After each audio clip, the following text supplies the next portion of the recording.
Yep, leo kwenye day 2 tutajifunza namna ya kuimport video. Kuimport video kuna njia mbili za kuimport video kwenye Premiere, kwenye Adobe Premiere. Step ya kwanza kuna hii, unakuja hapa file, unabonyeza import, then unaenda kwenye hiyo file ambayo ina hizo clip. Kama ni clip zote utaziselect zote au utachagua faili zima. Sasa hapo tutaanza na clip moja kwanza, hii hapa. Unaibonyeza mara mbili au unaibonyeza mara moja, then unabonyeza open.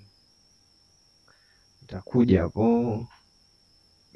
hapo kwenye project panel. Ikija kwenye project panel, unaweza ukaibeba hapa moja kwa moja ikaja hapa kwenye timeline, au ukai double click ikaja hapa kwenye source monitor. Hapa kwenye source monitor ni kama sehemu ya kupreview, yani una preview kama ina makosa clip yako si nini, kupunguza kazi kwenye timeline, kwamba unataka labda uchague tu sehemu ambayo unataka kuifanyia kazi tu, ila kama una muda unaweza ukaiweka tu kama ilivyo kwenye timeline ukaifanyia kazi hapo kwenye timeline kila kitu. Sasa sisi tutachagua tu sehemu ambayo tunahitaji, labda hapa utaimark, then utasogeza mbele mpaka hapa, utaweka hii, unakuja una hold hichi kialama cha video, una drag, unakuja una drop hapa kwenye timeline. Ukishaiweka kwenye timeline, unaona na hapa kwenye program monitor inaonekana hiyo video. Hapa program monitor ni sehemu ambayo inakuonesha sasa kwamba video ukishaifanyia kazi inakuwa hivi, au ni sehemu ya output, kwamba kile unachokifanya kwenye timeline kinaonekana hapa kwenye program monitor. So kama somo letu linavyosema ni kukata video, ni namna ya kukata video na kutoa zile sehemu ambazo huzitaki. Namna ya kukata video kuna njia mbili pia. Kabla tujaendelea, kuna njia moja hapa nimeisahau kidogo, nikuonyesha njia nyingine ya kuimport video. Njia nyingine ya kuimport video ni hii, unaenda kwenye file ambayo kuna hiyo video, labda ni hii file yetu hili hapa, si ndio? Unabonyeza afu unaibeba hivi, ni click and drag, unaibeba unakuja hapa kwenye Premiere unaidrop hapa.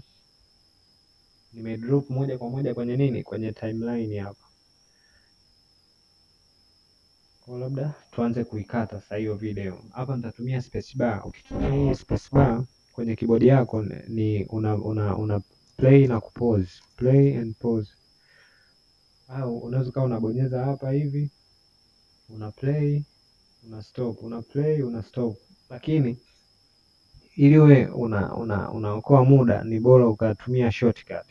Shortcut ya kuplay na kuna pause ni space bar kwenye keyboard yako. Njia ya kwanza ni hii, utatumia lazo tu. Lazo tu shortcut yake ni C. Kwa hiyo ukitaka kukata sehemu, labda umeplay, kwa mfano unataka kukata sehemu hii hapa, unabonyeza C, unaikata hivi, una play tena, unabonyeza tena C, unaikata. Hapo imeshakuwa selected. Unakuja unachukua hii hapa selection tools. Selection tool shortcut yake ni V. Utabonyeza V, una select hii video, unabonyeza delete kwenye keyboard, una delete hapo, una play tena, unakata. Sasa hii kuna njia ya pili, sasa namna ya kukata video, unakata sehemu ambayo playhead inaishia. Hichi kimstari hichi kinaitwa playhead. Kwa ubonyeza hivi, unataka ukate hapo ambapo hichi kidude kipo, utabonyeza kwenye keyboard yako, unabonyeza control na K, unaminya control K, utakata hapo. Then unaenda tena, labda ni hapo, unabonyeza control K hata kama video inaendelea kuplay. Kwa utabonyeza tu control K. Kwa namna ya kufuta ndo kama hivyo, utaminya V, unabonyeza kwenye hiyo video, unaifuta hiyo sehemu ambayo huitaki kwenye video yako. Baada ya kufuta sehemu ambayo huitaki, kuna magepu haya. Sasa magepu unayaziba vipi kwenye timeline yako? Kuziba haya magepu, unakuja kwenye hilo gepu hapo, una right click, unabonyeza lipo delete, lipo delete, hiyo clip inarudi pale nyuma. Alafu unaweza ukazoom kidogo ili unaona vizuri. Kuzoom ni unatumia nini? Alama ya kutoa, kuzoom in, alama ya kujumlisha, kuzoom out.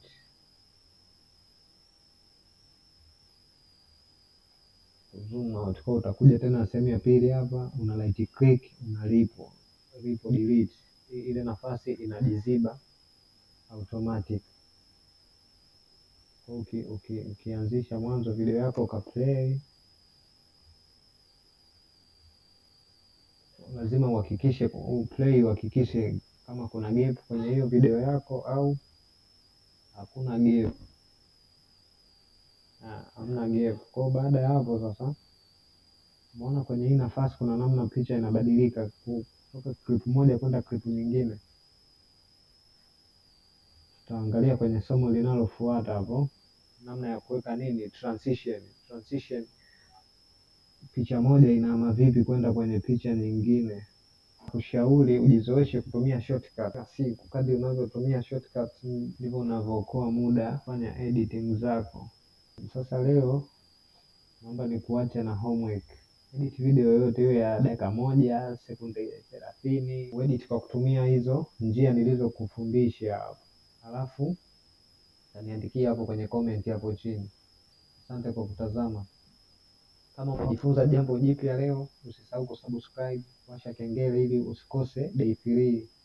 Somo lijalo tutajifunza transition, ni jinsi gani ya kufanya transition kwenye video zako na kuzifanya video zako ziwe na muonekano smooth kabisa.